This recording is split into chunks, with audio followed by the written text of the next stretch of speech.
Air hitam, udara minus 30 derajat di bawah nol, dan satu-satunya suara adalah gemuruh retakan gletser seukuran blok kota. Anda sedang berdiri di tepi lingkungan paling tidak ramah di bumi. Satu langkah salah di sini tidak hanya berarti kedinginan, itu berarti menghilang ke dalam celah sedalam ratusan kaki. Namun setiap tahun, ribuan orang membayar mahal untuk datang ke sini. Mengapa? Karena di bawah salju ada gunung berapi yang menunggu untuk meletus. Ada danau yang tertutup rapat selama jutaan tahun. Ada anomali magnetik yang mengganggu kompas kita. Sederhananya, Antartika adalah jebakan. Ia memikat Anda dengan keindahannya, tetapi ia menunggu kesalahan.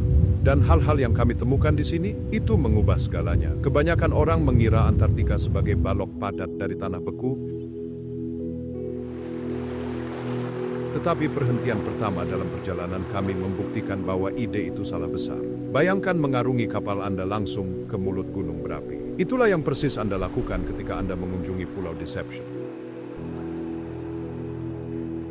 Terletak di Kepulauan Shetland Selatan, tempat ini terlihat seperti pulau biasa dari luar. Tapi itu tipuan, itu sebabnya mereka menyebutnya deception, penipuan. Sebenarnya itu adalah gunung berapi aktif berbentuk tapal kuda. Pulau itu hanyalah tepi kaldera. Bagian tengahnya telah lama runtuh dan terendam air laut, menciptakan teluk yang disebut Pelabuhan Foster. Untuk masuk, kapten harus menavigasi celah sempit yang menakutkan yang disebut Bellows Neptunus. Lebarnya hanya sekitar 750 kaki dan tepat di tengahnya, tepat di bawah air, terdapat batu bergerigi yang disebut batu Raven. Kapal-kapal telah terkoyak di sini. Jika kapten bersin, Anda menabrak dinding. Setelah Anda berada di dalam, airnya tenang, tetapi sejarahnya kejam. Anda tahu, tempat ini dulunya adalah pabrik kematian. Dari tahun 1906 hingga 1931, ini adalah pusat perburuan paus. Para pria tinggal di sini dalam cuaca yang sangat dingin, menguliti lemak dari ribuan paus. Baunya pasti mengerikan, campuran daging busuk dan minyak mendidih. Hari ini, Anda masih bisa melihat tangki besi yang berkarat dan tulang paus yang memutih berserakan di pantai vulkanik hitam. Itu terlihat seperti adegan dari film pasca-apokaliptik. Tapi inilah bagian yang mengejutkan. Gunung berapi itu masih bangun. Ia meletus dengan hebat pada tahun 1967 dan 1969, menghancurkan pangkalan ilmiah. Stasiun Inggris dan Chili hancur. Anda bahkan dapat mendaki ke reruntuhan dan melihat bangunan yang setengah terkubur dalam abu dan lumpur. Ini adalah kota hantu yang membeku dalam waktu. Turis menyukai tempat ini karena satu alasan yang aneh. Karena tanahnya vulkanik, ada lubang panas bumi. Jika Anda pergi ke pantai di Teluk Whalers, Anda bisa menggali lubang di pasir, dan itu akan terisi dengan air panas. Uap mengepul di sekitar Anda saat Anda menatap gunung es. Beberapa jiwa pemberani bahkan menanggalkan pakaian dan berlari ke air laut yang biasanya sekitar 29 derajat Fahrenheit hanya untuk mengatakan bahwa mereka berenang di Antartika.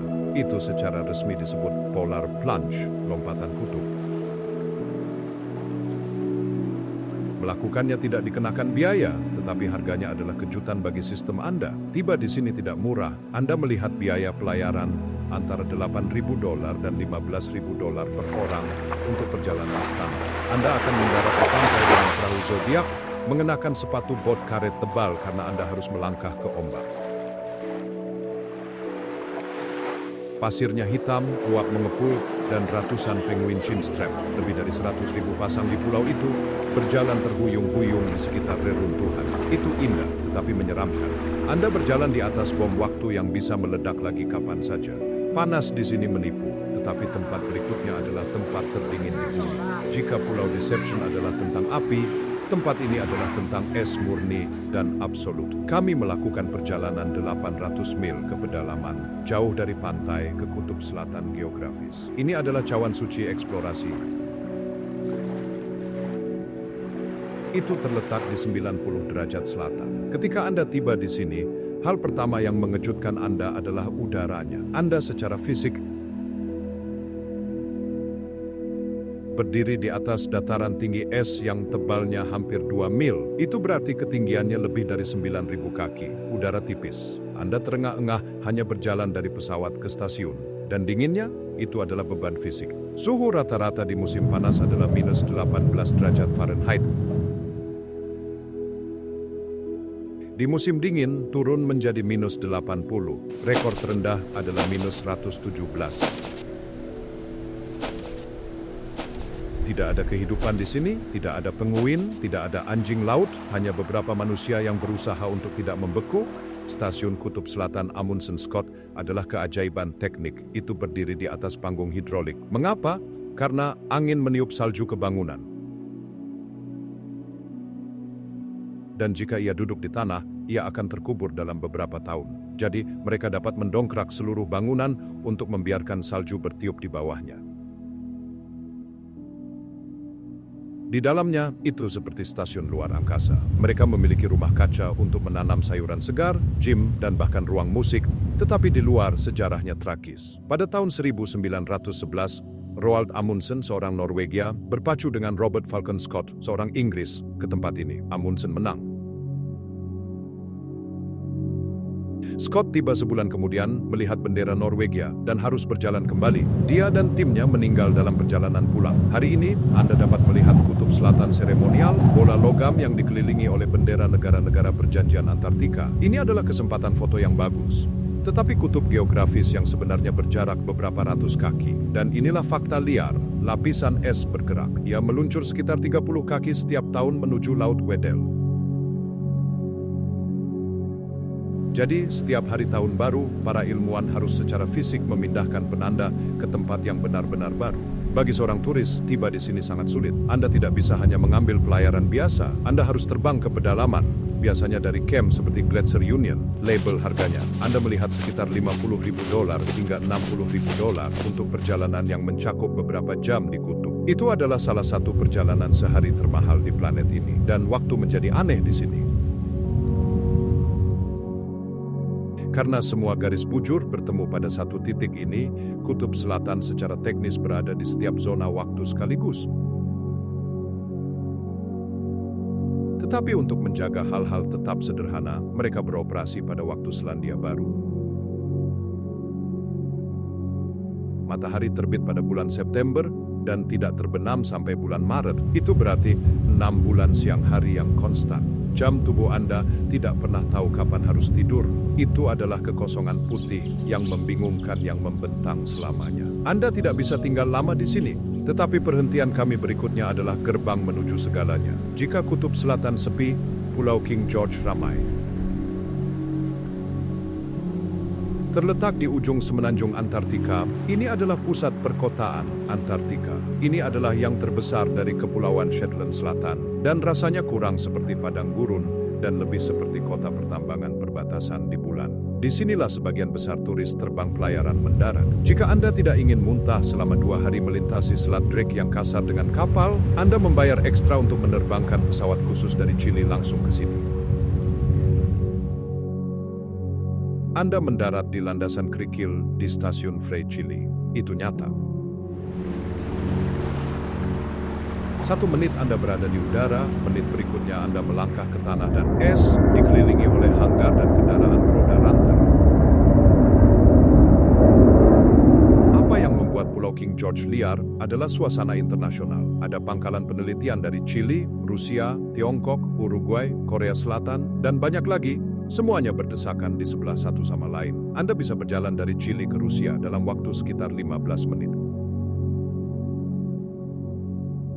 Pangkalan Rusia, Bellingshausen, bahkan memiliki gereja ortodoks yang sah yang dibangun dari kayu Siberia. Itu berdiri di atas bukit, menghadap ke teluk, terlihat sama sekali tidak pada tempatnya. Cuaca di sini basah dan berangin. Itu subantartika, yang berarti berputar-putar di sekitar titik beku. Itu berlumpur, itu becek, dan baunya itu menyengat. Ada koloni besar penguin Gentoo dan chinstrap di dekatnya. Dan ketika angin bergeser, Anda mencium amonia dari kotoran burung sebelum Anda melihat burung-burung itu. Tetapi jangan biarkan lumpur membodohi Anda. Tempat ini sangat penting secara ilmiah. Para peneliti di sini sedang mempelajari segala sesuatu, mulai dari cuaca luar angkasa hingga bagaimana perubahan iklim mencairkan gletser. Semenanjung Fildes, tempat bandara berada, sangat kaya akan fosil. 50 juta tahun yang lalu, tempat ini memiliki hutan. Mereka menemukan daun dan kayu yang membatu di sini sepanjang waktu. Bagi seorang turis, ini biasanya hanya pusat transit. Anda mendarat, mengenakan jaket pelampung Anda, dan melompat ke zodiak untuk menaiki kapal ekspedisi Anda yang menunggu di Teluk Maxwell. Tetapi melihat kembali ke pantai, melihat lampu-lampu pangkalan dan menara radio, Anda menyadari bahwa manusia benar-benar telah menancapkan cakar mereka di benua ini. Itu adalah jembatan antara dunia kita dan alam liar. Kami meninggalkan bandara untuk tempat yang dijalankan sepenuhnya oleh buruh. Bayangkan, tempat di mana Anda dapat membeli kartu pos, menempelkan perangko di atasnya, dan menjatuhkannya ke dalam kotak surat merah Inggris, sementara seekor penguin Gentoo mematuk sepatu bot Anda. Ini adalah Port Lockroy, ditetapkan sebagai pangkalan A oleh Inggris, tetapi dikenal oleh semua orang sebagai kantor pos penguin. Terletak di Pulau Goodyear kecil, ini adalah salah satu tempat yang paling banyak dikunjungi di seluruh benua. Sekitar 18.000 orang berhenti di sini setiap musim panas. Bangunan utamanya adalah gubuk kayu hitam dengan lis merah. Awalnya dibangun pada tahun 1944 selama misi rahasia Perang Dunia Kedua yang disebut Operasi Tabarin. Inggris ingin mengawasi perampok Nazi dan menegaskan klaim mereka atas tanah itu. Mereka mendirikan pangkalan ini untuk mendengarkan sinyal radio. Hari ini, itu adalah museum hidup. Di dalamnya itu dilestarikan dengan sempurna dari tahun 1950-an. Anda melihat kaleng makanan antik, sweater wol tua yang dijemur di tali, dan potret bintang film dari era itu yang ditempel di dinding. Baunya seperti kayu tua dan asap batu bara. Tetapi daya tarik sebenarnya adalah toko souvenir. Itu adalah satu-satunya tempat di Antartika di mana Anda dapat menggunakan kartu kredit untuk membeli kaos souvenir atau penguin mewah.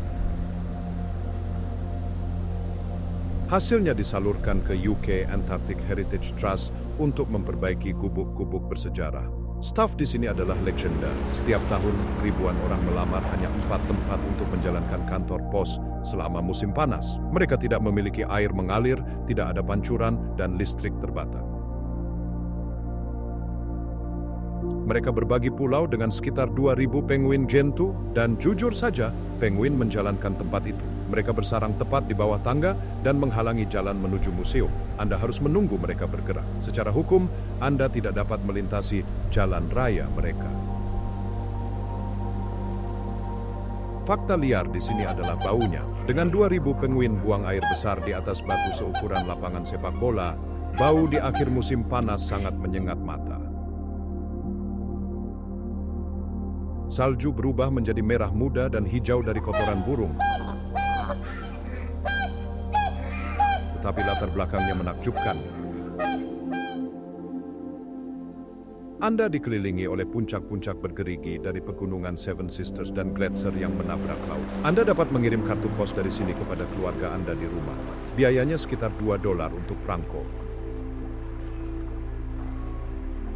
Tetapi inilah masalahnya. Mungkin butuh 2 bulan untuk tiba. Itu harus dikirim dengan kapal ke Kepulauan Falkland, kemudian diterbangkan ke Inggris, kemudian ke rumah Anda. Itu adalah surat siput dalam arti yang sebenarnya. Tetapi mendapatkan kartu pos berstempel Antartika adalah pameran tertinggi. Penguin lucu itu hebat, tetapi sekarang kita memasuki saluran yang dibuat untuk raksasa. Ini adalah momen yang ditunggu-tunggu setiap fotografer. Mereka menyebutnya Kodak Gap karena di masa lalu orang akan menghabiskan gulungan demi gulungan film di sini. Saluran Lemaire adalah jalur sempit, panjang 7 mil dan lebarnya kurang dari 1 mil pada titik tersempitnya. Di satu sisi, Anda memiliki semenanjung Antartika. Di sisi lain, Pulau Booth. Tebing-tebing menjulang lurus ke atas dari air hingga lebih dari 3.000 kaki. Itu adalah batu hitam yang tertutup salju menjulang di atas kapal. Ketika air tenang, ia bertindak seperti cermin yang sempurna. Anda melihat ke bawah dan Anda melihat gunung-gunung terpantul dengan sempurna di air yang gelap. Itu membingungkan dan menakjubkan. Tetapi menavigasi saluran ini sulit. Arus membawa gunung es besar yang terjebak di titik sempit. Terkadang, Ten akan mengarahkan kapal ke pintu masuk, melihat dinding es menghalangi jalan, dan harus berbalik. Itu adalah pertaruhan. Jika Anda berhasil melewatinya, itu adalah keajaiban murni. Jika tidak, itu adalah kekecewaan. Satwa liar di sini menggunakan air yang tenang sebagai jalan raya. Anda akan sering melihat paus bungkuk melintas, lubang sembur mereka menyemburkan kabut yang menggantung di udara dingin, anjing laut pemakan kepiting bersantai di atas bongkahan es yang mengambang, hampir tidak mengangkat kepala mereka saat kapal Anda lewat. Skala di sini adalah apa yang mengacaukan pikiran Anda. Anda melihat gunung es dan berpikir itu seukuran mobil. Kemudian Anda menyadari seekor anjing laut sedang tidur di atasnya, dan anjing laut itu terlihat seperti titik. Mobil itu sebenarnya seukuran rumah. Udara sangat jernih sehingga gunung-gunung yang jauh terlihat seperti bisa Anda sentuh, tetapi jaraknya 10 mil.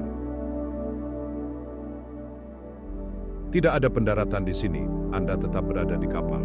Tetapi pengalamannya adalah tentang keheningan. Ketika mesin dimatikan, satu-satunya suara adalah air yang memukul lambung kapal dan guntur longsoran salju yang jatuh dari puncak di atas. Rasanya seperti memasuki katedral yang dibangun oleh alam. Keheningan itu damai. Tetapi kita menuju ke Pulau Pembantaian. Kita mengambil jalan memutar sekali. Secara teknis, pulau ini, sub-Antartika, terletak di tengah Samudra Selatan yang ramai, tetapi tidak ada perjalanan ke ujung dunia yang lengkap tanpanya.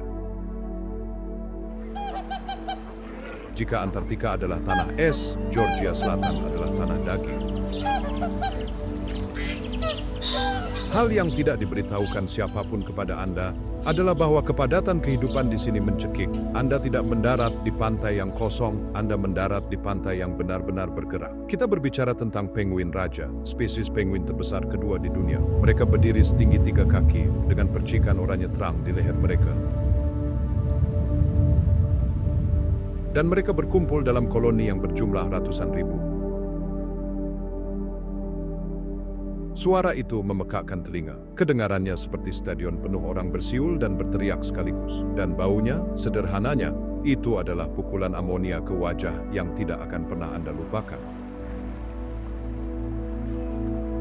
Tetapi Georgia Selatan juga merupakan kuburan. Pada awal tahun 1900-an, ini adalah ibu kota industri perburuan paus. Stasiun di Great Viken adalah pengingat berkarat dan menghantui akan pembantaian itu. Anda dapat berjalan melewati tangki minyak besar dan rencana pengulitan tempat paus diproses. Itu menyeramkan karena terasa seperti para pekerja baru saja pergi kemari.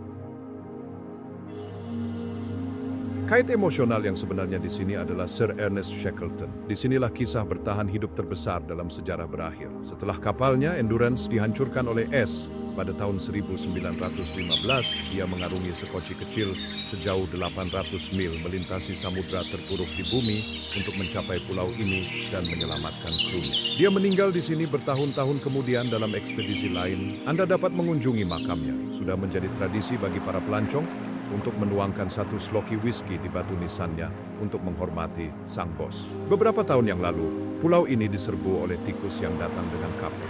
Mereka memakan telur burung asli, tetapi dalam upaya teknik besar-besaran, para konservasionis meracuni tikus dalam proyek pemberantasan terbesar yang pernah dicoba. Hari ini, pulau itu bebas tikus dan burung-burung pulih kembali dalam jumlah yang sulit dipercaya. Ini adalah kemenangan langka bagi alam. Anda tahu, Georgia Selatan bukan hanya sebuah pulau, itu adalah medan pertempuran di mana kehidupan berjuang untuk setiap inci ruang. Anda akan melihat anjing laut gajah yang beratnya 4 ton membenturkan tubuh mereka satu sama lain dalam perkelahian berdarah, memperebutkan wilayah. Pantai bergetar ketika mereka menghantam tanah. Itu mentah, kejam, dan indah. Suara di sini luar biasa, tetapi perhentian kami berikutnya adalah pesta diam bagi para raksasa. Para kapten memiliki julukan untuk tempat ini, Whale Juana. Mengapa? Karena paus kecanduan padanya, dan begitu Anda melihatnya, Anda juga akan kecanduan. Teluk Wilhelmina adalah hamparan air yang luas dan terlindungi di sepanjang semenanjung Antartika yang bertindak seperti mangkuk sup besar. Air di sini dipenuhi dengan krill, makhluk kecil mirip udang yang merupakan bahan bakar seluruh ekosistem Antartika. Karena arus, krill terjebak di sini dalam kawanan padat. Dan di mana ada krill, di situ ada paus bungkuk. Kami tidak berbicara tentang melihat 1 atau 2 paus di kejauhan. Di Teluk Wilhelmina, Anda mungkin dikelilingi oleh puluhan dari mereka. Mereka datang ke sini untuk berpesta sebelum musim dingin. Visualnya gila. Anda duduk di perahu karet zodiak kecil, dan tiba-tiba, 30 kaki jauhnya, hewan seberat 40 ton meluncur keluar dari air, melompat, dan jatuh dengan percikan yang mengguncang perahu Anda. Suara itu seperti ledakan meriam. Anda bisa mencium bau napas mereka. Ketika mereka menghembuskan napas, itu adalah kabut amis dan berminyak yang menggantung di atas air. Teluk itu dibingkai oleh tebing tinggi dan gletser yang terus-menerus aktif. Ini bukan lanskap statis. Es itu hidup. Anda akan mendengar retakan dan erangan yang terdengar seperti guntur, bahkan pada hari yang cerah. Itu adalah suara pergeseran gletser. Jika Anda beruntung, Anda akan melihat peristiwa pelepasan di mana bongkahan es seukuran bangunan apartemen patah dan jatuh ke laut. Itu menciptakan gelombang besar yang beriak melintasi air yang berkaca-kaca. Apa yang banyak orang abaikan adalah kejernihan air. Pada hari yang tenang, Anda dapat melihat ke sisi perahu dan melihat sirip dada putih paus bersinar biru kehijauan jauh di bawah permukaan saat mereka meluncur di bawah Anda. Itu menakutkan dan damai pada saat yang sama. Anda menyadari betapa kecilnya Anda. Kibasan ekor bisa mengakhiri perjalanan Anda, tetapi raksasa ini sangat lembut di sekitar perahu. Tempat ini memenuhi janji Antartika, es besar dan hewan besar. Ini adalah pesta rakus di dalam freezer. Air di sini tenang, tetapi pelabuhan berikutnya memiliki gelombang berbahaya. Sampai sekarang, kita kebanyakan berbicara tentang pulau. Tetapi pelabuhan Neko berbeda. Ini adalah salah satu dari sedikit tempat di mana Anda benar-benar dapat menginjakkan kaki di benua Antartika yang megah itu sendiri. Anda berdiri di daratan utama, bukan pulau. Tetapi pelabuhan Neko hadir dengan label peringatan. Pantai terletak tepat di bawah dinding gletser besar. Gletser ini tidak stabil. Ia sering melepaskan diri ketika bongkahan es besar jatuh. Itu menciptakan gelombang perpindahan mini tsunami yang melonjak ke pantai. Ketika Anda mendarat di sini, pemandu ekspedisi akan memberitahu Anda, jangan membelakangi lautan. Jika gletser retak, Anda memiliki beberapa detik untuk lari ke tempat yang lebih tinggi. Itu menambah lapisan adrenalin pada jalan-jalan pantai sederhana. Penduduk di sini adalah penguin Gentoo, dan mereka adalah pendaki gunung yang tidak terduga. Anda tahu, Gentoo membangun sarang mereka tinggi di atas singkapan berbatu untuk menjaganya tetap aman dari salju yang mencair.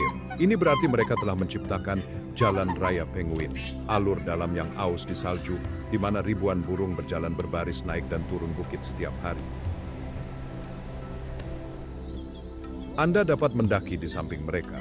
Ini adalah pendakian yang curam dan licin, tetapi hasilnya luar biasa. Ketika Anda mencapai puncak punggungan, Anda terengah-engah di udara dingin, tetapi pemandangannya adalah salah satu yang terbaik di dunia. Anda melihat ke bawah ke teluk biru gelap, wajah gletser putih, dan kapal kecil.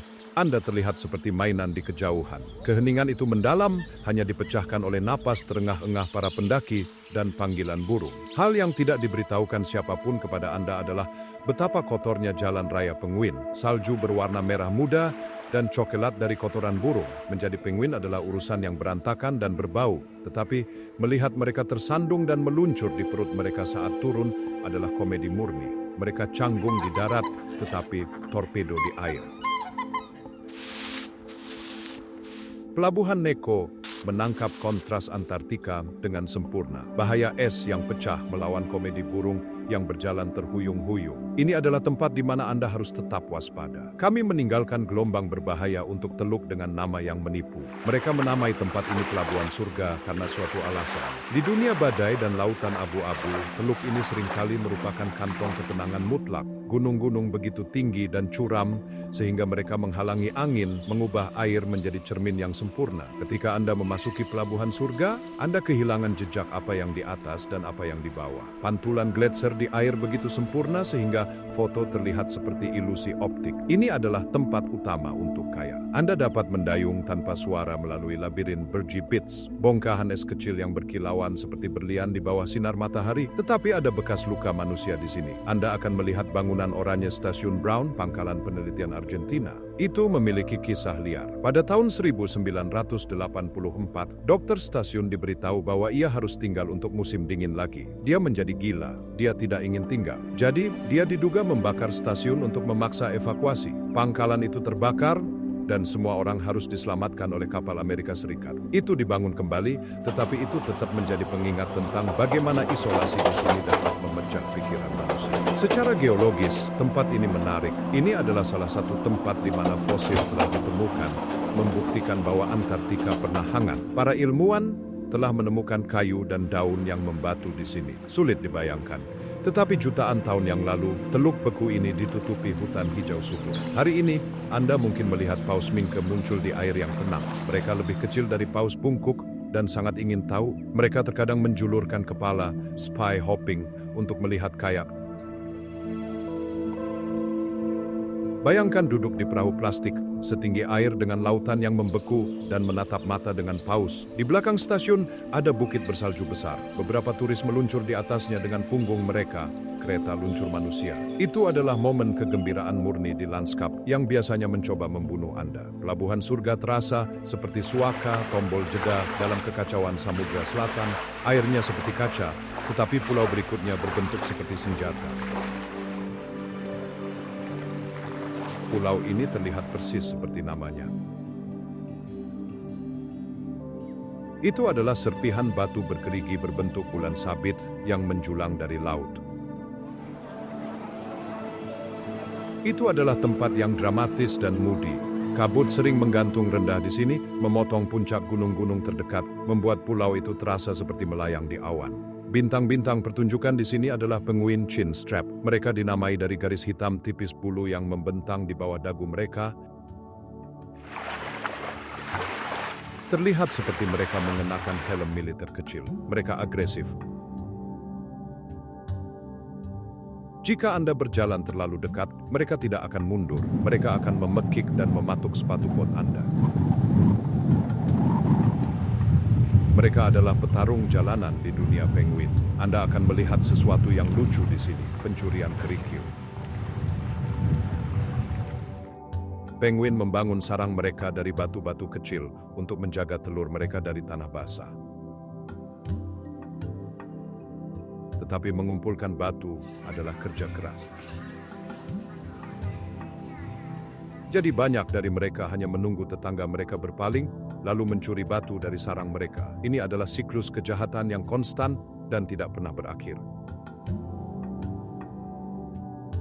Anda dapat menontonnya selama berjam-jam, drama pencurian, pekikan ketika mereka tertangkap, pandangan polos yang mereka berikan ketika tetangga berbalik. Di salah satu ujung pulau, terdapat pangkalan Chamara, stasiun Argentina. Itu sering ditutup dan kosong, terlihat seperti pos terdepan hantu dengan cat oranye yang mengelupas diterpa angin.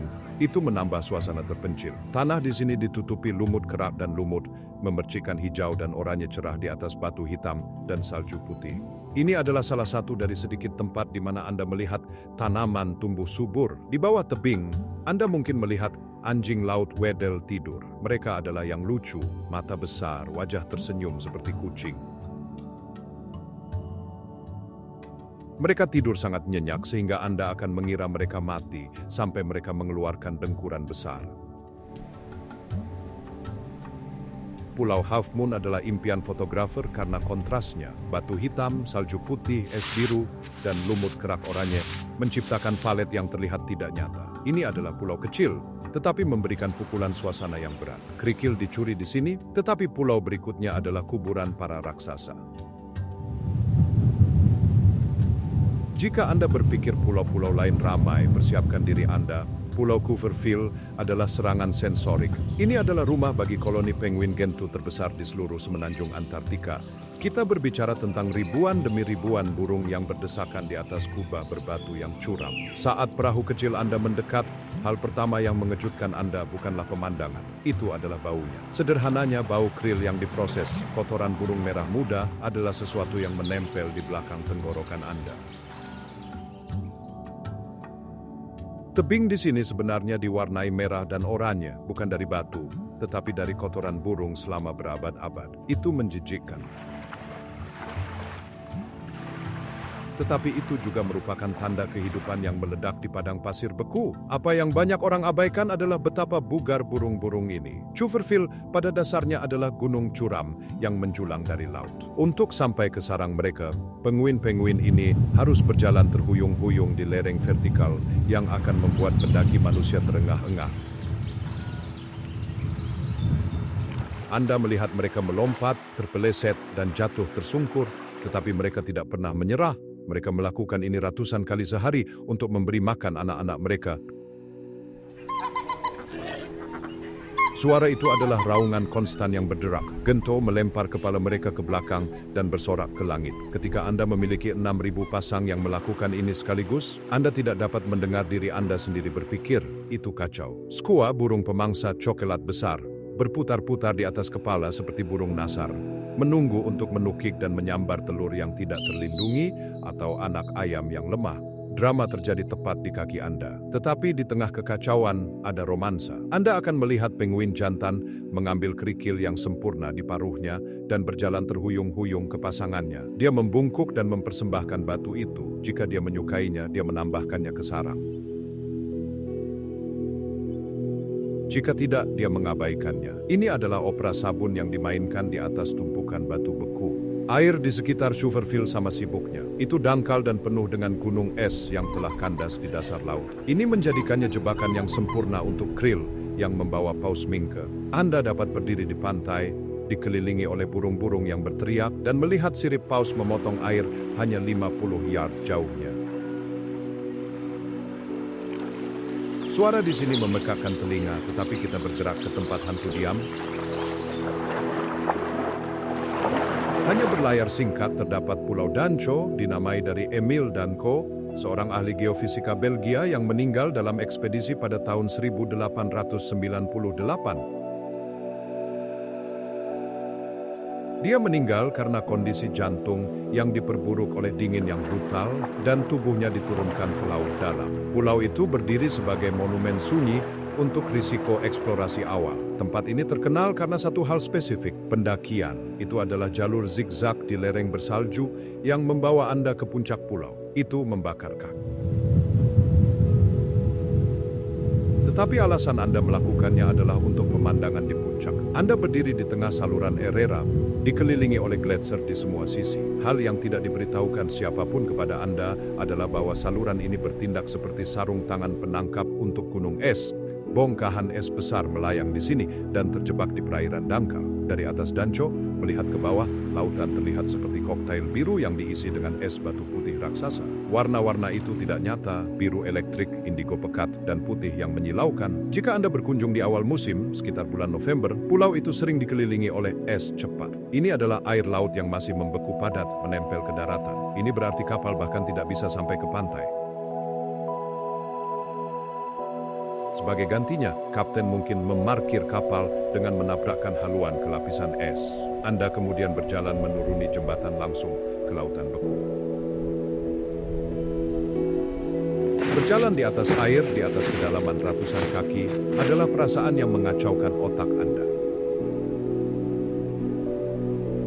Ada lebih sedikit penguin di sini daripada di Coverfield. yang membuatnya terasa lebih tenang. Tetapi Anda harus berhati-hati di mana Anda melangkah. Salju bisa dalam, dan jika Anda melangkah dari jalur yang padat, Anda bisa tenggelam hingga pinggang Anda. Ini disebut post-holing, dan itu melelahkan untuk keluar. Ini adalah tempat refleksi.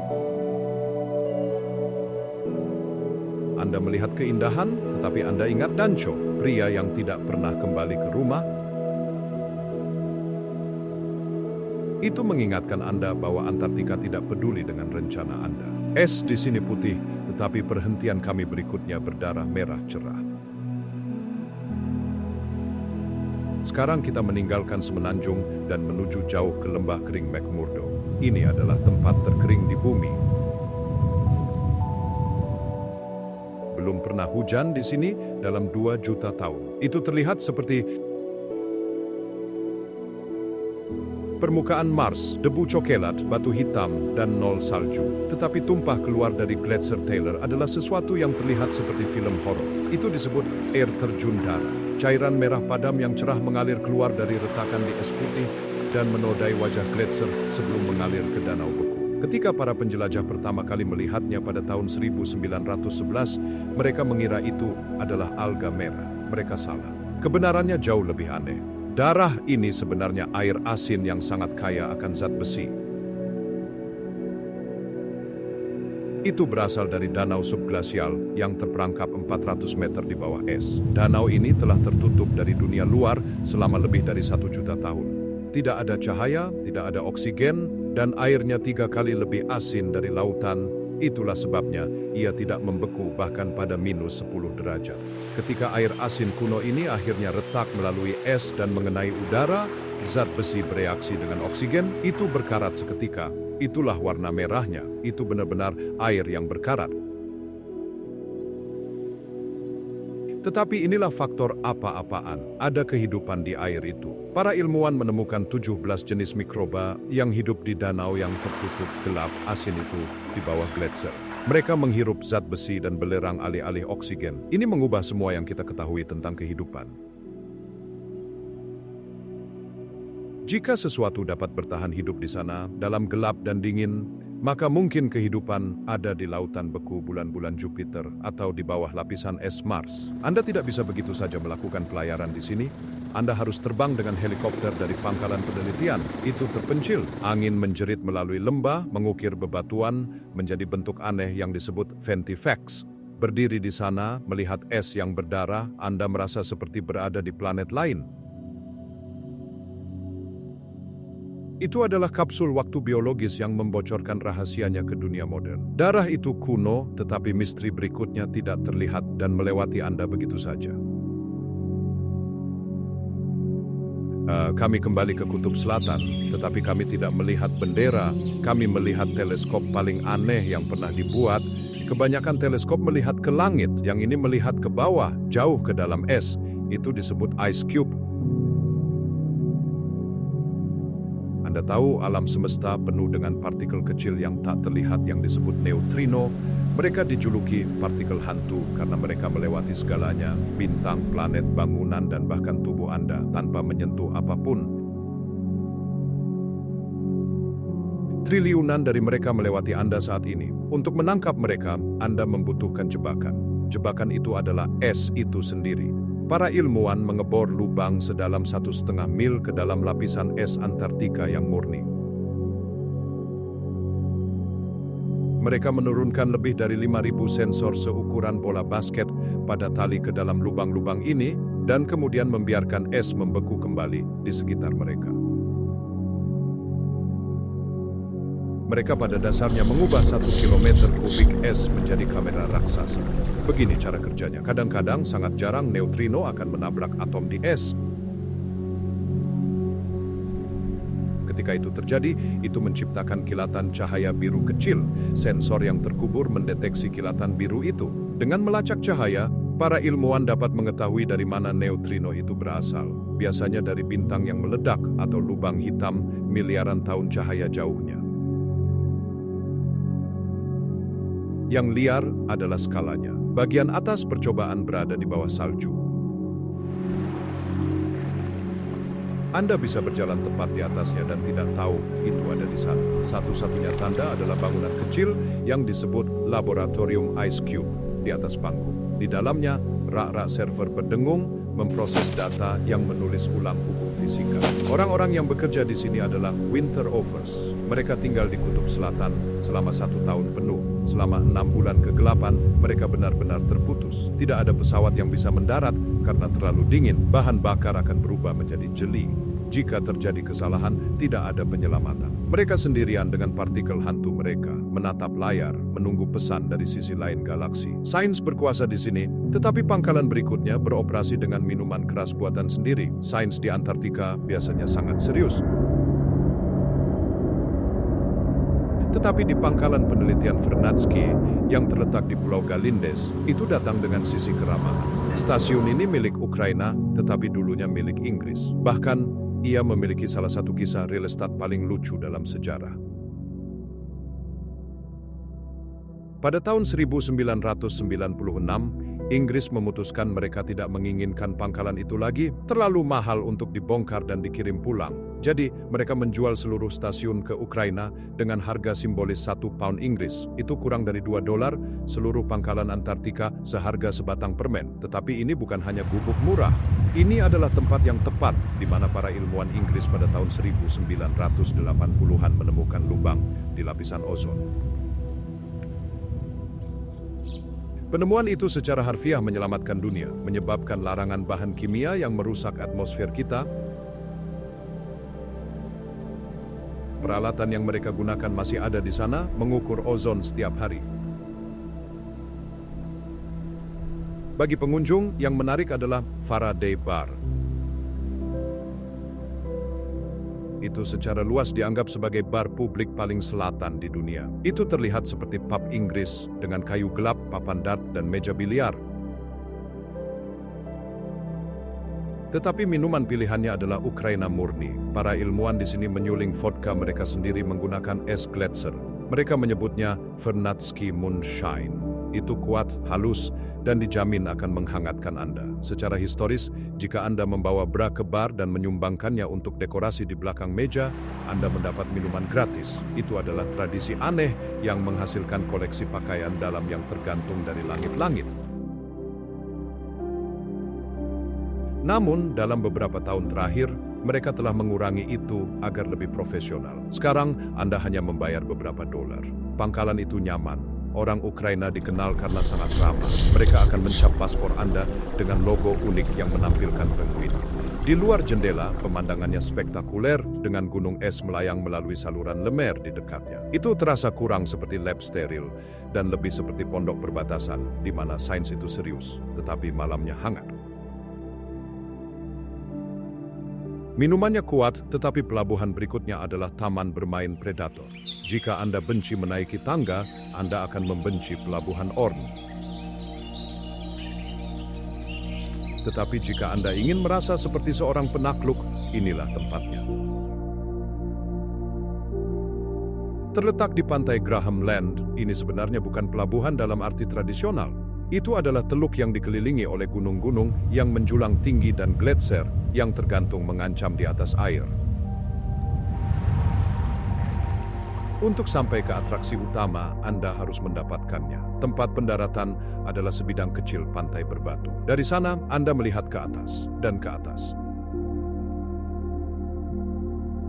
Ada jalur zigzag yang ditendang ke salju yang naik hampir 300 kaki lurus, ke atas punggungan ke puncak Spigot. Itu brutal. Anda mengenakan lapisan parka tebal, sepatu bot karet tebal, dan jaket pelampung. Anda akan berkeringat dalam waktu 2 menit meskipun di luar sangat dingin, tetapi begitu Anda mencapai puncak punggungan, dunia terbuka. Anda berdiri di atas ujung pisau batu. Di satu sisi, penurunan curam ke lautan di mana kapal Anda terlihat seperti mainan bak mandi. Di sisi lain, wajah gletser besar yang bergemuruh dan retak. Rasanya seperti berdiri di atap dunia. Penduduk di sini adalah penguin chinstrap dan mereka tangguh. Mereka bersarang jauh di atas punggungan ini. Mengapa? Karena ketika salju mencair di musim panas, air mengalir dengan cepat menuruni lereng, menjaga telur mereka tetap kering. Jika mereka bersarang di bawah, telur mereka akan tenggelam dalam lumpur beku. Jadi, burung-burung ini memanjat setara dengan gedung pencakar langit setiap hari dengan kaki kecil hanya untuk memberi makan bayi mereka. Itu adalah prestasi ketahanan yang luar biasa. Secara historis, tempat ini digunakan oleh pemburu paus sebagai titik pengamatan. Mereka akan duduk di sini, memindai cakrawala untuk semburan paus, lalu memberi sinyal kepada perahu di bawah untuk mengejar. Hari ini, paus aman. Anda bisa duduk di atas batu dan menonton paus bungkuk makan di air yang dalam di bawah, tidak terganggu. Faktor apa-apaan di sini adalah angin. Karena bentuk pelabuhan, angin dapat menyalurkan menuruni gletser dan menghantam Anda dengan kecepatan 50 mil per jam tanpa peringatan. 1 menit tenang. Berikutnya, Anda berjuang untuk tetap berdiri. Ini adalah pengingat bahwa di Antartika, cuaca adalah bosnya. Pendakiannya sulit, tetapi pulau berikutnya ditinggalkan dalam kepanikan. Ini adalah salah satu tempat paling menyeramkan yang pernah Anda kunjungi. Itu disebut Pulau Detail, rumah bagi pangkalan W Inggris. Itu terletak di teluk yang terlindung, tetapi tempat berlindung itu adalah jebakan. Es laut di sini terkenal karena tidak mencair, bahkan di musim panas. Pada tahun 1959, para pria yang tinggal di sini mendapat panggilan radio. Kapal pasokan John Biscoe berusaha mencapai mereka, tetapi es terlalu tebal. Kapten berkata, "Kami tidak bisa mencapai Anda. Jika Anda ingin pergi, Anda harus datang kepada kami." Para pria tidak punya pilihan. Jika mereka tinggal, mereka akan kelaparan. Mereka punya waktu 1 jam untuk berkemas. Mereka mengambil foto pribadi mereka dan catatan ilmiah. Mereka mengunci pintu dan mereka berjalan 30 mil di atas es laut yang berbahaya ke kapal, meninggalkan segala sesuatu yang lain. Mereka tidak pernah kembali. Berjalan ke gubuk hari ini seperti berjalan ke tahun 1959. Itu membeku dalam waktu. Anda melihat kaleng kacang panggang Heinz dan kaleng kopi di rak. Ada pasangan Long John yang tergantung di rak pengering. Kalender masih ada di dinding, ditandai dengan hari-hari tahun yang berakhir 6 dekade lalu. Ada majalah tergeletak terbuka di atas meja, seolah-olah seseorang baru saja keluar untuk merokok dan tidak pernah kembali. Baunya khas, campuran debu batu bara tua, lemak anjing laut, dan kayu lembab yang dingin. Itu menghantui. Anda berharap hantu berjalan di tikungan dan menawarkan Anda secangkir teh. Pangkalan ini adalah stasiun anjing kereta luncur. Para pria menggunakan husky untuk melakukan perjalanan melintasi gletser untuk memetakan area tersebut. Anda masih bisa melihat kandang anjing dan tali kekang yang tergantung di dinding. Anjing-anjing adalah mesin eksplorasi saat itu. Tiba di sini jarang terjadi. Es yang memaksa para pria melarikan diri masih memblokir pulau hampir setiap tahun. Kapal hanya bisa mendekat ketika kondisinya sempurna. Jika Anda berhasil masuk, Anda adalah salah satu dari sedikit orang di bumi yang melihat kapsul waktu sejati dari zaman heroik. Hantu-hantu di sini tenang, tetapi teluk berikutnya adalah mimpi buruk navigasi. Nama tempat ini memberitahu Anda segalanya tentang sikap para penjelajah awal. Pourquoi pas adalah bahasa Prancis untuk mengapa tidak. Itu dinamai dari kapal terkenal Jean-Baptiste Charcot, seorang penjelajah Prancis yang memetakan daerah ini pada awal tahun 1900-an. Ketika orang mengatakan kepadanya bahwa dia gila pergi ke Antartika, dia hanya mengangkat bahu dan berkata, "Mengapa tidak?" Tetapi jangan biarkan nama aneh itu membodohi Anda. Teluk ini adalah binatang buas. Itu terletak di pantai barat Graham Land dan hampir selalu tersumbat oleh es. Kita tidak hanya berbicara tentang gunung es yang besar dan megah, kita berbicara tentang growlers, bongkahan es keras dan gelap yang mengapung rendah di air. Mereka sulit dilihat di radar dan mereka cukup keras untuk melubangi lambung baja. Kapten berkeringat ketika mereka berlayar di sini. Pemandangannya kasar, gunung-gunung di sini tajam dan bergerigi. terlihat seperti gigi yang menggigit langit. Karena sangat sulit dijangkau, satwa liarnya sama sekali tidak takut. Anda sering menemukan anjing laut Weddell terdampar di bongkahan es. Mereka terlihat seperti siput raksasa, sama sekali tidak terganggu oleh kapal yang meremukkan es di dekatnya. Air di sini sangat dalam, diukir oleh gletser kuno. Kedalaman ini menciptakan kenaikan nutrisi yang berarti kehidupan burung sangat intens. Snow petrel, burung putih murni yang terlihat seperti merpati, terbang di sekitar tebing. Mereka adalah satu-satunya burung yang bersarang jauh di benua itu, dan melihat mereka dengan latar belakang batu gelap sangat menakjubkan. Apa yang banyak diabaikan adalah keheningan. Karena teluk sering dipenuhi dengan es tebal, air tidak membuat gelombang, itu dilemahkan. Keheningan itu berat, hanya dipecahkan oleh suara lambung kapal yang membentur es. Rasanya seperti Anda melanggar batas di benteng yang dibangun alam untuk menjauhkan manusia. Es di sini tebal, tetapi pulau berikutnya memiliki gudang yang penuh dengan sejarah. Jika Pulau de Tailay adalah pangkalan hantu yang ditinggalkan, Pulau Horseshoe adalah bagian museum. Ini dikenal sebagai Pangkalan Y. Dibangun oleh Inggris pada tahun 1955. Itu ditutup pada tahun 1960, tetapi tidak seperti pangkalan lain yang menjadi reruntuhan, yang satu ini disegel rapat. Itu secara luas dianggap sebagai gubuk yang paling terawat dari era 1950-an. Bentuk pulau memberinya namanya, itu melengkung seperti tapal kuda. Ketika Anda mendarat di pantai, Anda berjalan ke bangunan utama. Di dalamnya, itu ternyata nyaman. Ada tempat tidur susun dengan selimut masih terlipat. Dapurnya terisi penuh dengan panci, wajan, dan kaleng makanan retro. Di ruang rekreasi, ada papan dart dan koleksi piringan hitam. Anda dapat membayangkan para pria duduk di sini selama musim dingin yang panjang dan gelap, mengisap pipa, dan mendengarkan musik sementara angin melolong di luar. Faktor keren di sini adalah bengkel. Itu penuh dengan alat, gergaji, palu, kunci pas, semuanya sedikit berkarat tetapi siap digunakan. Itu menunjukkan kepada Anda betapa mandirinya mereka. Jika sesuatu rusak, Anda tidak bisa memanggil tukang reparasi. Anda harus memperbaikinya, atau Anda mungkin mati. Pangkalan itu juga memiliki sisi tragis. Ada salib di bukit terdekat yang didedikasikan untuk 3 pria yang meninggal pada tahun 1958 ketika es laut yang mereka jalani pecah. Mereka menghilang ke dalam air yang membeku. Ini adalah pengingat yang menyedihkan bahwa bahkan dengan pangkalan yang nyaman, lingkungan tidak kenal ampun. Secara geologis, pulau itu penuh warna. Batu-batu memiliki urat tembaga dan besi, memberi mereka warna hijau dan merah. Anda dapat mendaki ke puncak pulau untuk pemandangan 360 derajat pegunungan di daratan utama. Itu adalah salah satu titik pandang terbaik di area Teluk Margaret. Tetapi koneksi sebenarnya di sini adalah dengan anjing-anjing. Ini adalah pusat utama untuk tim kereta luncur anjing. Anda hampir bisa mendengar gonggongan husky menggema di bebatuan. Mereka adalah mesin operasi, diperlakukan dengan cinta dan rasa hormat oleh orang-orang yang bergantung pada mereka untuk bertahan hidup. Anjing-anjing sudah pergi, tetapi pulau berikutnya melihat kedatangan jenis penjelajah baru.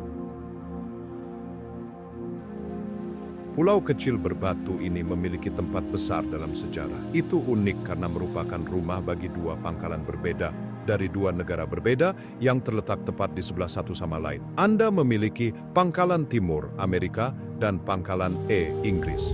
Untuk sementara, orang Amerika dan Inggris adalah tetangga di sini. Mereka berbagi pulau, bertukar film, dan makan malam bersama. Itu adalah contoh langkah persahabatan internasional selama masa ketika dunia tegang. Tetapi Stonington terkenal karena menghancurkan Old Boys Club. Pada tahun 1947, 2 wanita, Edith Rone dan Jenny Darlington, menjadi wanita pertama yang pernah menghabiskan musim dingin di Antartika. Mereka adalah istri para pemimpin ekspedisi. Sebelum ini, Antartika dilihat sebagai tempat hanya untuk pria. Para wanita ini membuktikan bahwa mereka dapat menangani isolasi, dingin, dan kegelapan sama baiknya dengan para pria. Jenny Darlington bahkan menulis buku terkenal tentangnya yang disebut My Antarctic Honeymoon. Bicara tentang liburan romantis yang tangguh, pulau itu sendiri terhubung ke daratan utama oleh landai salju besar. Gletser yang miring perlahan ke laut. Ini menjadikannya landasan peluncuran yang sempurna untuk pesawat terbang dan kereta luncur anjing untuk menuju jauh ke pedalaman. Orang Amerika menggunakannya untuk menerbangkan pesawat dan memetakan sebagian besar benua untuk pertama kalinya. Hari ini, pangkalan Amerika sebagian besar hancur, tetapi pangkalan Inggris telah diperbaiki. Anda dapat berjalan melalui kamar-kamar dan melihat sejarah kerjasama, tetapi Gletser mundur. Landai yang membuat pulau ini begitu penting mencair. Koneksi ke daratan utama putus. Satwa liar di sini jarang, tetapi Anda akan sering melihat Antarctic tern, burung kecil dengan paruh merah cerah, bersarang di bebatuan. Mereka agresif dan akan menyelam membom kepala Anda jika Anda terlalu dekat dengan anak-anak mereka. Itu adalah pertahanan yang hidup untuk sebidang tanah bersejarah seperti itu. Stonington terasa seperti akhir dari sebuah era. Itu mewakili masa ketika eksplorasi bergeser dari bertahan hidup ke sains dan ketika es akhirnya terbuka untuk semua orang, tidak hanya pria berjanggut. Kami meninggalkan sejarah manusia untuk tempat di mana matahari tidak pernah terbenam. Kami kembali ke daerah sekitar pangkalan Vernadsky, tetapi kami memperluas lensa untuk melihat seluruh kepulauan. Kepulauan Argentina adalah gugusan pulau-pulau kecil berbatu yang dipisahkan oleh saluran sempit yang berkelok-kelok. Jika Anda seorang bajak laut yang mencari tempat persembunyian di es, disinilah Anda akan pergi. Geografi di sini seperti labirin. Air seringkali sangat tenang karena pulau-pulau memblokir gelombang laut. Ini menjadikannya salah satu tempat utama untuk kayak. Anda dapat mendayung melalui saluran yang begitu sempit sehingga Anda dapat menyentuh bebatuan di kedua sisi dengan dayung Anda. Dan karena airnya sangat tenang, pantulannya sempurna, Anda melihat ke bawah dan Anda melihat langit. Rasanya seperti Anda melayang di luar angkasa. Tetapi keajaiban sebenarnya di sini terjadi di puncak musim panas sekitar bulan Desember dan Januari. Karena kita berada sangat jauh di selatan, matahari hampir tidak terbenam. Ia hanya merunduk ke cakrawala, meluncur di sepanjangnya dan kembali naik. Ini menciptakan jam emas yang berlangsung selama 4 atau 5 jam. Cahaya berubah menjadi merah muda, emas, dan ungu. Para fotografer kehilangan akal di sini karena bayangan menjadi panjang dan dramatis, tetapi cahaya tidak pernah sepenuhnya memudar. Satwa liar mengambil keuntungan dari ini. Anda akan melihat penguin Gentoo aktif pada jam 2 pagi. Ini seperti pesta 24 jam. Mereka makan, membangun sarang, dan berdebat dengan tetangga di bawah matahari tengah malam. Secara historis, daerah ini menjadi favorit untuk ekspedisi karena menawarkan perlindungan. Para penjelajah awal akan menambatkan kapal mereka di saluran-saluran ini untuk bersembunyi dari es yang menghancurkan di lautan terbuka. Anda terkadang dapat melihat rantai jangkar tua yang berkarat di bebatuan. Faktor apa-apaan adalah kuburan gunung es. Ada teluk dangkal di dekatnya di mana gunung es besar melayang masuk, terjebak di dasar dan perlahan mencair. Mereka berubah menjadi bentuk-bentuk fantastis, lengkungan, menara, dan kastil es biru. Itu adalah taman patung yang diciptakan oleh alam dan itu berubah setiap hari. Air di sini tenang, tetapi pulau-pulau berikutnya menyembunyikan rahasia di bawah air. Orang-orang menyebut tempat ini Venesia Antartika. Kepulauan Melchior adalah sekelompok pulau rendah yang tertutup salju yang membentuk bentuk seperti huruf C kecil. Di dalam lekukan itu, terdapat pelabuhan terlindungi yang terasa seperti laguna rahasia. Pemandangan di sini murni putih. Ada sangat sedikit batu yang terbuka, hanya kubah salju yang mulus dan tebing es yang jatuh langsung ke air. Itu terlihat seperti ilustrasi fantasi, tetapi rahasia sebenarnya dari Kepulauan Melchior bukanlah apa yang ada di atas air, itu adalah apa yang ada di bawahnya. Ini adalah salah satu tempat terbaik untuk menyelam polar. Jika Anda cukup berani untuk mengenakan pakaian kering dan melompat ke air yang membeku, Anda memasuki dunia yang berbeda. Sinar matahari menyaring melalui gunung es. mengubah air menjadi biru elektrik yang bersinar. Dan Anda menemukan kehidupan. Hutan rumput laut besar tumbuh dari dasar, menjulang seperti tanaman merambat. Bersembunyi di rumput laut itu adalah makhluk yang terlihat seperti alien. Anda memiliki nudibranch, siput laut, yang berwarna cerah dalam warna oranye neon dan kuning. Anda memiliki laba-laba laut raksasa seukuran piring makan. Itu adalah hutan gerak lambat. Di atas air, anjing laut menggunakan bongkahan es datar sebagai tempat tidur. Anda akan sering melihat anjing laut pemakan kepiting tertidur di atas es yang mengambang. Mereka memiliki gigi bergerigi aneh yang dirancang untuk menyaring krill, bukan kepiting, keluar dari air. Mereka adalah anjing laut paling melimpah di bumi, tetapi hanya sedikit orang yang pernah melihat mereka sedekat ini. Ada legenda bahwa seorang kapten abad ke-19 menamai pulau-pulau itu sesuai dengan huruf-huruf alfabet Yunani. Alfa, beta, gamma, delta, epsilon, zeta, eta, theta, iota, kappa, lambda, mu, nu, xi, omikron, pi, rho, sigma, tau, epsilon, phi, chi, psi, omega beta, gamma. Tetapi kehabisan huruf karena terlalu banyak pulau. Ini adalah tempat yang membingungkan untuk dinavigasi. Saluran-saluran itu sempit dan kabut bergulir dengan cepat, mengubah seluruh dunia menjadi kehampaan putih. Airnya jernih, tetapi pantai berikutnya ditutupi oleh monster 4 ton. Jika Anda ingin merasa kecil dan rapuh, pergilah ke Elephant Point di Pulau Livingston. Ini bukan tempat untuk jalan-jalan santai. Ini adalah domain anjing laut gajah selatan, anjing laut terbesar di planet ini. Kita berbicara tentang jantan, disebut Beach Masters, yang beratnya bisa mencapai 8.000 pound. Itu lebih berat dari truk pickup. Mereka memiliki hidung besar dan berdaging yang menjuntai di atas mulut mereka, yang membantu mereka memperkuat raungan mereka, dan raungannya menakutkan. Kedengarannya seperti mesin gutural yang mulai menyala, bercampur dengan kumur. Ketika dua jantan bertarung memperebutkan wilayah, itu kejam. Mereka membanting dada mereka, bersama-sama dengan bunyi gedebuk yang bisa Anda rasakan di kaki Anda. Mereka menggigit dan merobek leher satu sama lain, darah menodai air dan pasir.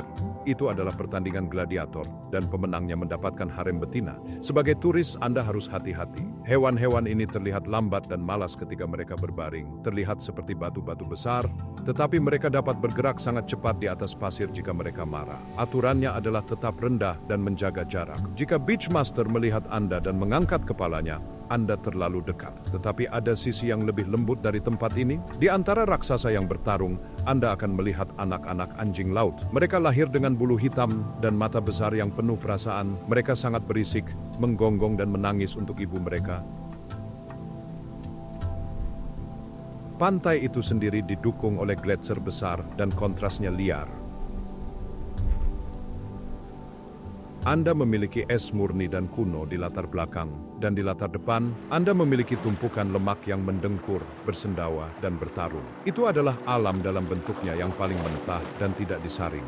Baunya adalah campuran kesturi dan lautan, dan itu menggantung di udara lama setelah Anda pergi. Raksasa itu menakutkan, tetapi teluk berikutnya penuh dengan pencuri yang menjerit. Hanya dalam jarak pendek, suasananya berubah total. Kami berada di Deroy Cove, dan penduduk di sini berbeda. Ini adalah anjing laut bulu Antartika. Tidak seperti anjing laut gajah yang besar dan lamban, anjing laut bulu lebih kecil, lebih cepat, dan jauh lebih agresif. Secara historis, hewan-hewan ini hampir musnah. Pada tahun 1800-an, para pemburu anjing laut membunuh jutaan dari mereka untuk kulit mereka. Mereka dianggap punah di banyak daerah. Tetapi Deroy Cove adalah bukti pemulihan mereka. Hari ini, pantai-pantai dipenuhi dengan mereka. Faktor apa-apaan di sini adalah sikap mereka. Anjing laut bulu tidak takut pada Anda. Jika Anda mendarat di pantai mereka, jantan muda mungkin menyerang Anda, menggonggong dan menunjukkan gigi. Mereka teritorial dan bersemangat. Pemandu sering harus membawa tongkat jalan, bukan untuk memukul mereka, tetapi untuk membuat penghalang agar anjing laut tidak menggigit sepatu bot Anda. Anda harus berjalan di bawah serangan untuk pergi kemana saja. Suaranya juga berbeda, sementara anjing laut gajah mengerang, anjing laut bulu menggonggong seperti anjing. Koloni 10.000 anjing laut terdengar seperti kandang besar. Itu adalah hiruk-pikuk bernada tinggi yang menggema di tebing vulkanik. Pemandangan di sini adalah batu vulkanik yang kasar. Itu gelap dan tajam. Anjing laut menyukainya karena mereka bisa memanjat. Anda akan melihat mereka bertengger tinggi di langkan batu, melihat ke bawah pada Anda. Sungguh mengesankan betapa gesitnya mereka. Mereka bisa berlari kencang di darat lebih cepat daripada Anda berlari dengan pakaian salju. Tetapi lihatlah airnya dengan cermat. Anjing laut bulu adalah serigala. Mereka berburu krill dan ikan dengan kecepatan luar biasa. Melihat sekelompok dari mereka melompat keluar dari air saat berenang adalah pemandangan yang spektakuler. Mereka kembali dari ambang kepunahan dan mereka merebut kembali wilayah mereka dengan sigap. Anjing laut itu keras, tetapi perhentian kami berikutnya adalah misteri yang tenang di padang pasir.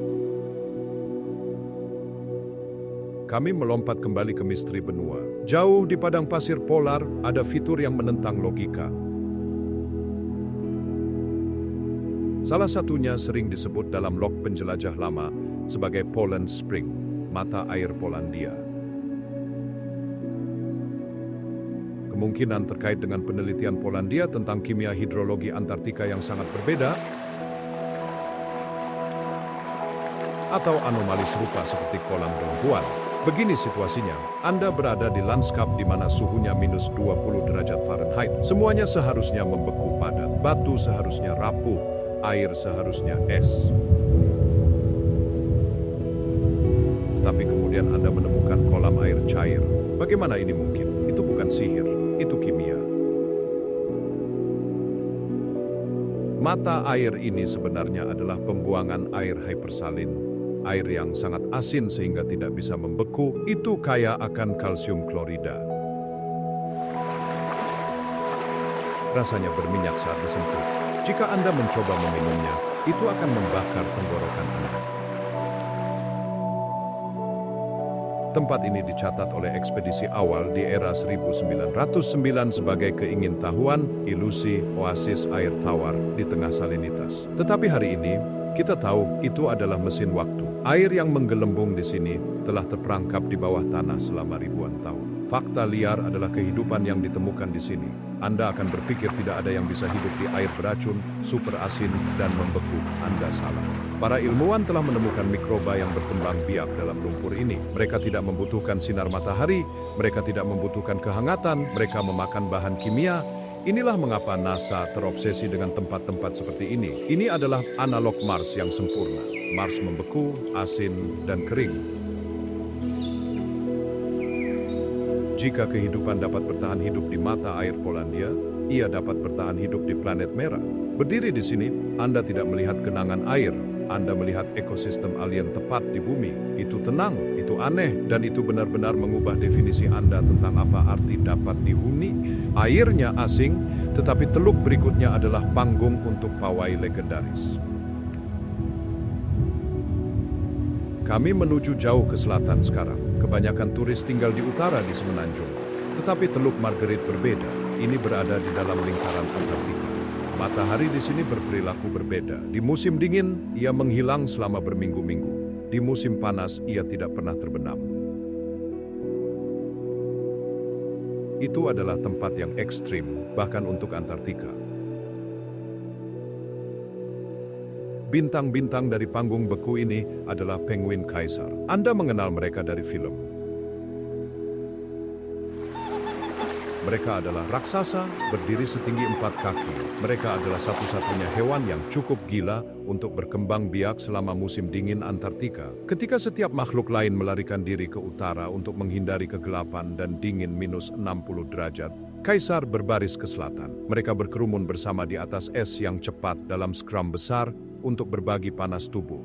Jantan menyeimbangkan telur di kaki mereka, menutupinya dengan lipatan kulit yang hangat, berdiri di sana selama berbulan-bulan tanpa makan, menunggu betina kembali dari lautan. Itu adalah ujian ayah terbaik. Melihat mereka di alam liar, berdiri tegak dan agung dengan latar belakang gletser ungu, hampir spiritual. Tetapi teluk ini juga terkenal karena hampir meleset. Pada tahun 1909, Ernest Shackleton berhasil mencapai dalam jarak 97 mil dari kutub selatan, tetapi ia harus kembali di dekat sini. Dia membuat keputusan tersulit dalam sejarah. Lebih baik keledai hidup daripada singa mati. Dia memilih untuk menyelamatkan anak buahnya daripada mengklaim kejayaan. Teluk itu adalah pengingat akan batas itu. Es di sini tebal dan keras kepala, kapal sering terjebak. Anda dapat mendengar lambung logam menggiling dan melengking saat mencoba mendorong melalui perkerasan putih. Itu adalah suara yang mengingatkan Anda bahwa Anda tidak memegang kendali di sini. Es yang memegang kendali. Kaisar menguasai es, tetapi selat berikutnya adalah labirin kastil yang mengambang. Jika Anda ingin merasakan skala sebenarnya dari Antartika, Anda harus keluar dari kapal besar dan masuk ke perahu kecil di Selat Penola. Saluran ini sering disebut kuburan gunung es. Mengapa? Karena arus menyeret gunung es besar di sini dan mereka kandas, mereka terjebak. Dan kemudian angin dan air mengukir mereka menjadi bentuk-bentuk gila. Anda akan melihat lengkungan, menara, dan gua yang terbuat dari es biru. Beberapa di antaranya seukuran blok kota. Ketika Anda mendayung kayak di sebelah salah satu raksasa ini, jantung Anda berdebar kencang. Anda tahu bahwa setiap saat gunung es bisa berbalik. Saat mereka mencair, pusat gravitasi mereka bergeser. Jika balok es sejuta ton terbalik, itu menciptakan gelombang yang bisa menenggelamkan Anda. Anda harus menjaga jarak, biasanya 2 kali ketinggian berg. Air di sini seringkali sangat tenang, pantulannya sempurna. Anda melihat ke bawah, dan Anda dapat melihat bagian bawah gunung es memudar ke kedalaman hitam. Itu menyeramkan. Nama itu berasal dari kapal Penola yang digunakan oleh ekspedisi Graham Land Inggris pada tahun 1930-an. Orang-orang itu memetakan pantai ini dengan cara yang sulit, menggunakan pesawat dan anjing. Hari ini, itu adalah rute yang indah. Anda mungkin melihat anjing laut macan tutul berpatroli di tepi es, mencari camilan penguin. Mereka memiliki kepala seperti reptil dan seringai yang terlihat jahat. Sederhananya, tempat ini indah tetapi tegang. Anda mengambang melalui galeri patung di mana seni dapat menghancurkan Anda. Es di sini statis, tetapi saluran berikutnya adalah terowongan angin. Bayangkan mengemudikan kapal besar ke jalan buntu hanya untuk menyadari pada detik terakhir bahwa ada belokan tersembunyi. Itu adalah saluran Neumayer. Itu berbentuk seperti huruf S raksasa. Dari kejauhan, itu terlihat seperti dinding gunung yang padat. Anda berpikir tidak ada jalan keluar. Tetapi saat Anda semakin dekat, lorong tersembunyi terbuka. Tebing-tebing di sini menjulang hampir vertikal dari air, menjulang hingga 3.000 kaki. Mereka ditutupi gletser yang menggantung yang terlihat seperti air terjun beku. Karena bentuk dan dinding yang tinggi, saluran ini bertindak seperti corong untuk angin. Angin katabatik, udara berat dan dingin yang jatuh dari dataran tinggi, bergegas melalui sini seperti mesin jet. Anda bisa berdiri di dek dalam udara yang tenang, dan 5 menit kemudian Anda ditiup oleh hembusan 60 mil per jam yang membekukan wajah Anda seketika. Ini adalah wahana yang mendebarkan bagi kapten. Mereka harus membuat belokan tajam di kapal yang tidak suka berbelok dengan cepat sambil menghindari es, tetapi satwa liar menyukai arus di sini. Anda akan sering melihat orca paus pembunuh melintas di saluran. Mereka adalah serigala lautan. Mereka mencari anjing laut yang beristirahat di bongkahan es. Terkadang mereka bekerja sama untuk menciptakan gelombang untuk mencuci anjing laut dari es dan ke dalam air. Itu adalah tampilan kecerdasan yang brutal. Menavigasi saluran Neumayer terasa seperti menyelinap melalui pintu belakang benua. Itu gelap, teduh, dan luar biasa. Saluran itu sempit, tetapi kita berakhir di padang gurun terbesar dari semuanya. Ini dia, ujung dari garis. Laut Ross sering disebut lautan terakhir karena merupakan ekosistem laut yang paling murni dan tak tersentuh yang tersisa di bumi. Itu terletak di sisi sebaliknya dari benua dari tempat kebanyakan turis pergi. Ini adalah rumah bagi monster. Jauh di perairan ini hidup cumi-cumi kolosal. Kita berbicara tentang makhluk dengan mata seukuran piring makan dan kait di tentakelnya, beratnya lebih dari 1.000 pound. Mereka bertarung dengan paus sperma di kedalaman yang gelap. Itu adalah kisah monster laut kehidupan nyata.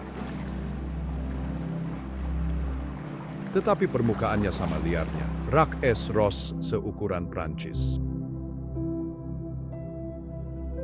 Itu adalah lempengan es mengambang setebal 600 kaki. Ketika Anda berlayar ke tepi, itu hanyalah dinding putih datar dan tak terbatas yang membentang ke cakrawala.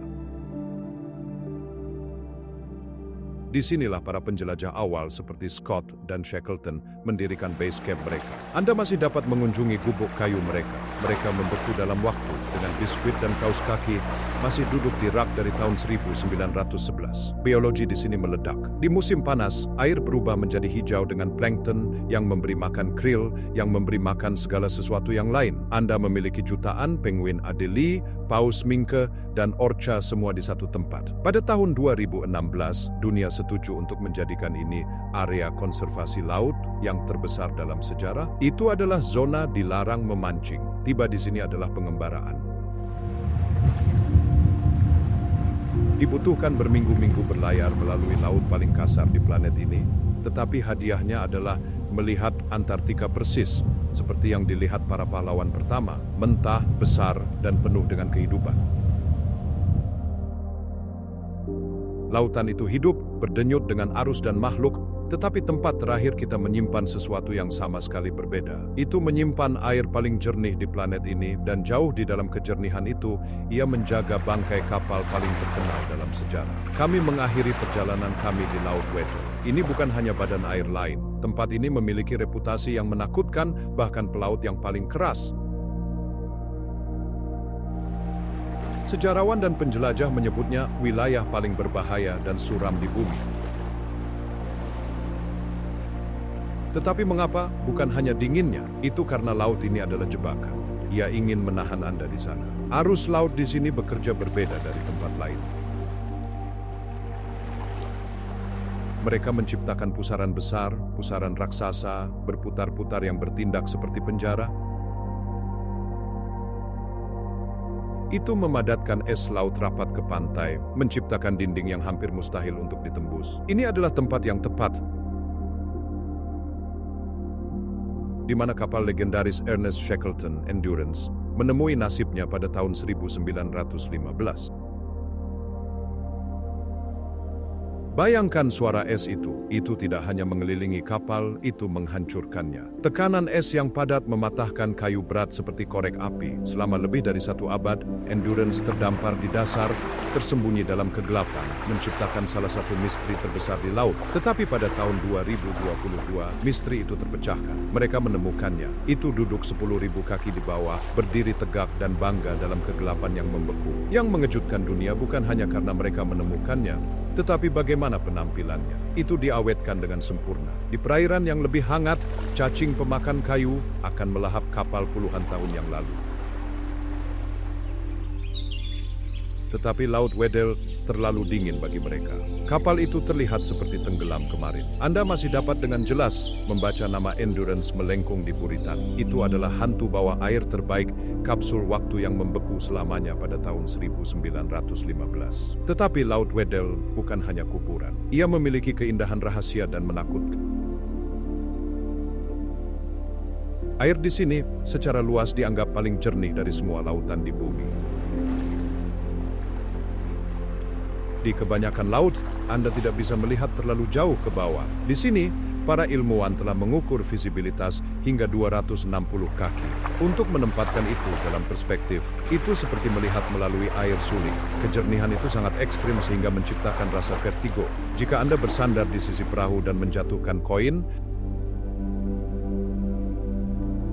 Anda bisa melihatnya tenggelam selama beberapa menit, berputar lebih dalam dan lebih dalam ke jurang biru sampai menghilang. Itu memukau, tetapi itu juga merupakan pengingat betapa dalam dan kosongnya air itu sebenarnya. Wilayah ini juga merupakan tempat kelahiran para raksasa Gunung Es Tabular. Disinilah bongkahan besar lapisan es Antartika retak dan pecah. Kita tidak berbicara tentang gunung es bergerigi dan runsing yang Anda lihat di film. Kita berbicara tentang gunung es seukuran pulau, datar sempurna di atas seperti meja, menavigasi melalui mereka dikenal sebagai Iceberg Alley. Rasanya kurang seperti berlayar di lautan, dan lebih seperti bergerak melalui kota gedung pencakar langit putih. Balok-balok es yang mengambang ini bisa bermil-mil panjangnya, menjulang di atas kapal, bersinar dengan rona biru elektrik di mana air menyentuh es. Itu adalah metropolis beku yang sunyi. Laut Weddell membuktikan bahwa Antartika adalah paradoks besar.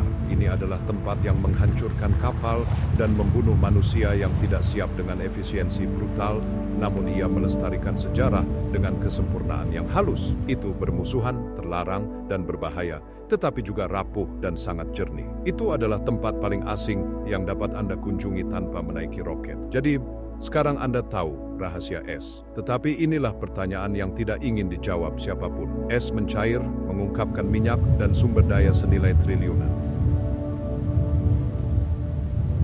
Haruskah kita mengebor Antartika untuk menyelamatkan ekonomi atau melarang manusia selamanya untuk menyelamatkan planet ini?